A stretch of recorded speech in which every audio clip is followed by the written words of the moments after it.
Hi friends, welcome back. A writer's Odyssey ప్రైవేటులో తెలుగులో కూడా ఉంది. ఫస్ట్ ఆఫ్ ఆల్ అందరికీ హ్యాపీ ఉగాది భయ్య. ఈ కొత్త సంవత్సరం నాకు ఎక్కువ రాడ్ మూవీస్ తగలకూడదని ఆ దేవుడిని అయితే ప్రార్థిస్తున్నా.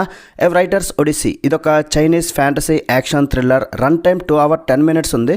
మీ ఫ్యామిలీతో కూడా చూడొచ్చు. మసాలా అయితే ఏమీ లేదు. ఈ మూవీకి ఒక స్పెషాలిటీ అయితే ఉంది. టాప్ 10 మోస్ట్ సెర్చ్డ్ ఫ్యాంటసీ మూవీస్లో సెకండ్ ప్లేస్లో ఉంది. మన Indian Baahubali The Beginning first ప్లేస్లో ఉంది. థర్డ్ ప్లేస్లో Ooru Peru Bhairavakona, fourth Damsel, fifth Aquaman and the Lost Kingdom అయితే ఉన్నాయి. మరి ఈ మూవీ చూసి నాకు ఎలా అనిపించిందో తెలుసుకునే ముందు ప్లాట్ విషయానికి వచ్చేస్తే, జియాన్ నింగ్ తప్పిపోయిన తన కూతురు కోసం అయితే వెతుకుతున్నాడు. 6 years అయిపోయింది, అయినా దొరకలే. దాని తర్వాత ఒక కంపెనీ మన హీరో గారికి సంప్రదిస్తుంది. మీ కూతురు ఆజుకి మాకు తెలుసు, బట్ దానికోసం మీరు ఒక నావలిస్ట్ని చంపాలి, అంటే ఒక నవల రచయితని అయితే చంపాలి. ఎందుకంటే ఆ నావల్లో ఉన్నట్లుగానే మా బాస్ లైఫ్లో జరుగుతుందని చెప్తారు.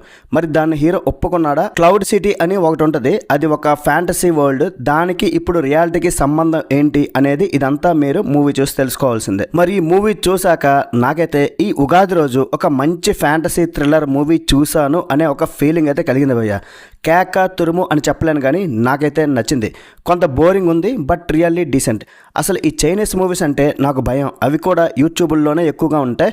అందుకే చాలా మూవీస్ వచ్చినా సరే నేను రివ్యూస్ అయితే ఇవ్వట్లేదు.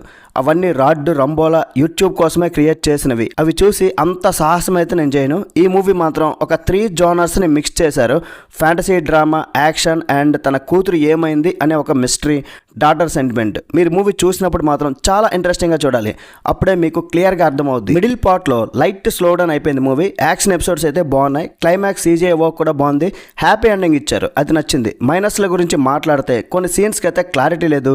రన్ టైం కూడా కొంచెం ఎక్కువ అనిపించింది. Production values and VFX work అయితే మార్క్స్ అయితే ఎక్కువ ఇవ్వచ్చు. ఆ fantasy world creation, night time photography, decent visuals చూడడానికి అయితే చాలా బాగున్నాయి. నా వరకు అయితే సెకండ్ హాఫ్ ఇంకా ఎక్స్పెక్ట్ చేసా. కొంచెం బోరింగ్ అనిపించింది. లిటిల్ బిట్ ఇల్లాజికల్ సీన్స్ అయితే ఉన్నాయి. యాక్షన్ కూడా మరీ అయితే ఎక్కువ లేదు. యాక్టింగ్ అందరిది కూడా చాలా బాగుంది. ఫైనల్గా కొన్ని ఫ్లాస్ తీసేస్తే ఈ మూవీ చూడాల్సిన మూవీనే భయ్య. మరి ఈ మూవీకి నేను ఇచ్చే రేటింగ్ ఏంటంటే 3.25 out of 5. That's it guys. ఇలాంటి మరిన్ని రివ్యూస్ కోసం మన ఛానల్ని సబ్స్క్రైబ్ చేసుకోండి. నెక్స్ట్ వీడియోలో మళ్ళీ కలుద్దాం. లైక్ చేయడం, కామెంట్ చేయడం, షేర్ చేయడం అస్సలు మర్చిపోవద్దు. Bye bye.